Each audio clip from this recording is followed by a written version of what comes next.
오늘은 대한민국 경제 성장의 진짜 주역, 그러나 지금 이 순간 가장 외로운 자리에 놓인 사람들의 이야기를 전해드립니다. 한강의 기적이라 불리는 대한민국의 눈부신 성장.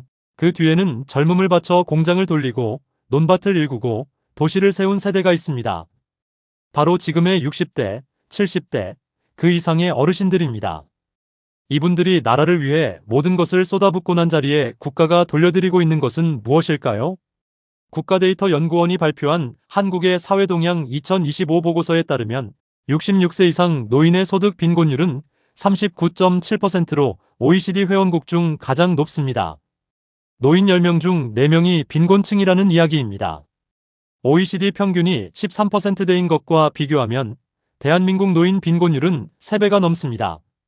더 충격적인 것은 연령이 올라갈수록 상황이 더 나빠진다는 겁니다.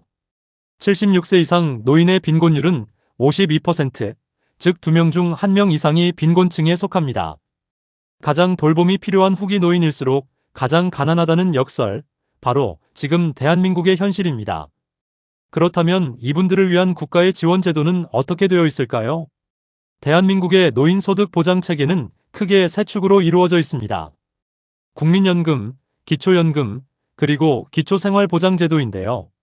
숫자만 보면 그럴듯해 보이지만 실상은 전혀 다릅니다. 먼저 국민연금입니다.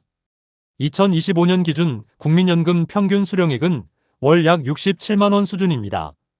월세, 식비, 의료비를 감당하기에 턱없이 부족한 금액입니다. 더 큰 문제는 이 67만 원조차 받지 못하는 분들이 많다는 것입니다. 국민연금 제도가 1988년에야 도입되었기 때문에 그 이전 세대의 어르신들은 가입 기간 자체가 짧거나 아예 없는 경우가 허다합니다. 그 다음 기초연금입니다. 2025년 기준 기초연금은 최대 월 34만 4천 원, 부부 가구는 최대 54만 9,600원까지 수령 가능합니다. 정부는 이를 올해도 인상했다고 강조하지만 한 달에 34만 원으로 서울에서 생활이 가능하다고 생각하십니까? 이는 월 최저임금의 6분의 1 수준입니다. 특히 부동산을 보유하고 있지만 실제로는 생계가 어려운 분들의 문제, 이 부분이 굉장히 심각합니다. 이게 오늘 저희가 가장 주목하는 부분입니다.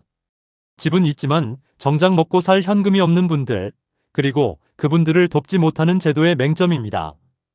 50대에 빚을 내 집 한 채를 마련한 김씨 어르신, 일하는 동안에는 이자를 감당할 수 있었습니다.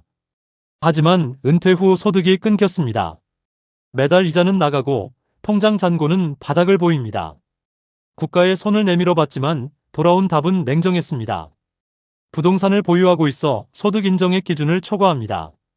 기초연금 및 기초생활수급 대상이 되지 않습니다. 이것이 소위 말하는 제도의 사각지대입니다. 자산을 반영해도 노인 빈곤율은 22.6%로 OECD 평균 14.8%보다 여전히 높습니다. 더구나 부동산 자산을 당장 현금화하기 어려운 구조에서 매월 쓸 현금이 부족한 노년층의 삶은 여전히 팍팍합니다. 명목상 자산가이지만 실질적 현금 빈곤층, 이분들은 어떤 제도에서도 구제받지 못하는 존재가 되어버렸습니다. 주택연금이 해법처럼 거론되지만 현실은 그리 간단하지 않습니다. 주택연금은 집을 담보로 매달 일정액을 받는 제도입니다. 그러나 이자 부채가 있는 주택은 담보 설정이 복잡해지고 공시지가가 낮은 지방주택은 수령액이 너무 적어 실질적인 도움이 되지 않는 경우가 많습니다.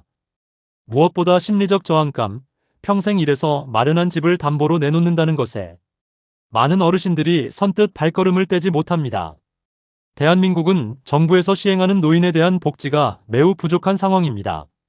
다른 OECD 국가들은 공적연금 도입 후 노인 빈곤율이 급격히 낮아지는 반면 한국은 공적연금을 포함해도 빈곤율이 거의 변화가 없을 정도로 조금만 감소합니다.